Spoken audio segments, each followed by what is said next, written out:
नमस्कार सगळ्यांना, मी अंजली. माझ्या चॅनलवरती तुम्हा सर्वांचं खूप खूप मनापासून स्वागत आहे.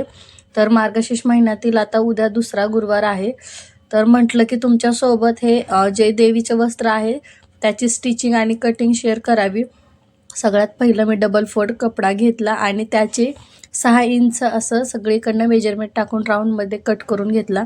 त्यानंतर ही एक काठपदर कपडा आहे की ज्याची मी आता प्लेटिंग टाकत आहे. खूप इझी आणि खूप कमी वेळामध्ये हे वस्त्र स्टिच करून होतं. तर हे ब्लाऊज पिसाचा कापड आहे की जो मी आणला होता, पन्न्यातला होता. पन्ना असतो ना, 50.50 त्यामधला होता.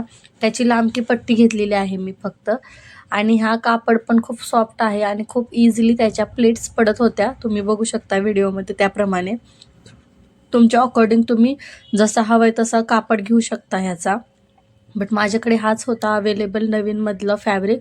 आणि मला आज उद्याच्यासाठी देवीला स्टिच करायचं होतं वस्त्र. आणि लक्षात आलं की केलं पाहिजे, कारण गेल्या वेळेस जे केलं होतं ते खराब झालं होतं. आणि मी वॉश करत नाही वस्त्र, मी डायरेक्ट मग ते विसर्जन करते आणि दुसरं वस्त्र स्टिच करून घेते. तर मग साईडला पूर्ण प्लेट्स टाकून त्याच्यामध्ये एक व्यवस्थित अशी टीप टाकून घेतलेली आहे. तुम्ही बघू शकता व्हिडिओमध्ये. त्याप्रमाणे त्यानंतर परत मी फॅब्रिक घेत आहे. परत मी राऊंडमध्ये त्याचं हे करणार आहे कटिंग. परत असं राऊंडमध्ये फोल्ड करून, डबल फोल्ड कपडा करून परत आधी म्हणलं स्क्वेअरमध्ये लावा, मग तर स्क्वेअरमध्ये अजिबात छान नव्हतं दिसत. पहिलं मी स्क्वेअरमध्येच टाकलेलं. तर मी डबल फोल्ड करून त्याला गोल सर्कलमध्ये कट करून घेतलेलं आहे. तुम्ही बघू शकता त्याप्रमाणे. त्यानंतर त्याला परत एक आतमधून व्यवस्थित अशी स्टिप मारून घेतलेली आहे.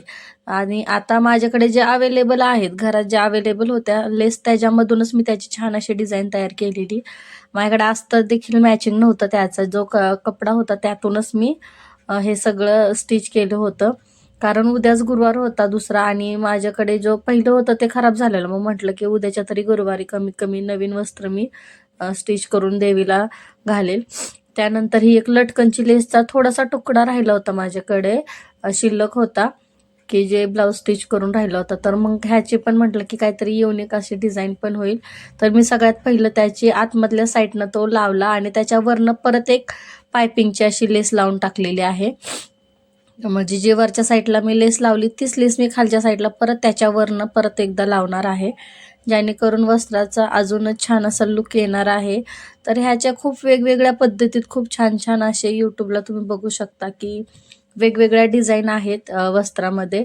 बट मी काहीतरी वेगळं म्हटलं की नाही का, आपल्याकडे जे सामान अवेलेबल आहे त्यातूनच की काहीतरी थोडंसं वेगळ्यामधून करावं. आणि ह्यातलं गेल्या वर्षी जे मी केलं होतं ते थोडं वेगळं होतं. म्हणजे मला 2-3 प्रकारचे वस्त्र स्टिच करायला येतात.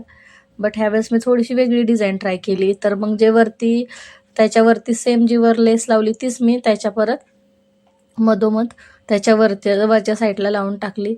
ह्यात अजून खूप सुंदर सुंदर आपण डिझाईन करू शकतो वस्त्रामध्ये. आणि खूप छान, म्हणजे जेव्हा मार्केटमध्ये जातो आपण त्यावेळेस पण देखील खूप छान छान अशा त्याच्या डिझाईन आलेल्या आहेत मार्केटमध्ये. तर बघू शकता सिंपल आणि सोबर केले, बट एवढा सुंदर लुक. मी नंतर तुम्हाला ते कलशला देखील पुढे लावून दाखवते. त्यानंतर एक पट्टी घेतली आणि ती वरच्या साईडने त्याला जे फिनिशिंगमध्ये अशी लावून घेतली, कारण वरचं जे हे होतं त्याला लॉक करायचं होतं, वरची कटिंग तशी दिसायला नको. त्यामुळे परत आपण इथं 2 इंचाची पट्टी घेतलेली आहे रुंदीला आणि लांबीला अंदाजेच घेतलेली मी. आणि त्यानंतर जो एक्स्ट्राचं फॅब्रिक आहे ते व्यवस्थित असं कट करून टाकायचं. त्यानंतर की कलशला बांधायला मला नॉट्स करायचे होते, मी ते विसरले की नॉट पण करायला लागतील. मग मी परत अजून थोडंसं फॅब्रिक घेतलं तसंच. तर बघू शकता किती सुंदर दिसते. आणि हां, हे तुम्ही तुमच्या अकॉर्डिंग त्याची हाईट किंवा रुंदी वगैरे लांब हाईट वाढवू शकता. कारण माझा कलश जो आहे, माझ्याकडे जो कलश आहे तो छोटाच आहे, त्यामुळे मी त्याच्या अकॉर्डिंगच वस्त्र स्टिच केले. कारण कलश आहे छोटा आणि वस्त्र जास्त मोठं नको व्हायला. कारण माझ्याकडनं एक वेळा तेच झालेलं की माझ्याकडे जो कलश आहे तो होता छोटा आणि वस्त्र खूप मोठं झालं. ह्यावेळेस मी बरोबर मेजरमेंटमध्ये त्याच्यानुसारच छोटंसंच वस्त्र स्टिच केलेलं. तर खूप सोपं आहे. आपण मार्केटमधून विकत घेण्यापेक्षा हे आपण आपण घरी देखील स्टिच करू शकतो. त्यानंतर मी 2 नॉट्स बनवले. त्याला मागल्या साईडनं अटॅच करून टाकायचं. फिनिशिंगमध्ये खूप छान दिसतं. आणि नंतर मी तुम्हाला की माझं देवीला देखील घालून दाखवलेलं आहे की मी पूर्ण की कसं दिसतंय. तर नक्की सांगा मला कसं वाटलं वस्त्र. आणि मी हे प्रॉपर तुमच्यासोबत डिटेलमध्ये की फॅब्रिक वगैरे आणून व्हिडिओ तुमच्यासोबत शेअर करावं म्हटलं होतं, बट माझ्याकडे तेवढा वेळच नव्हता आणि हा दुसरा गुरुवार आलेला. तर बघा किती सुंदर लुक आलेला आहे कलशचा. आणि छोटंसं कलश आहे माझा, तरी पण मला असं वाटतं की थोडंसं मोठं झालं, बट म्हटलं की ठीक आहे एवढं तर पाहिजे. So bye bye.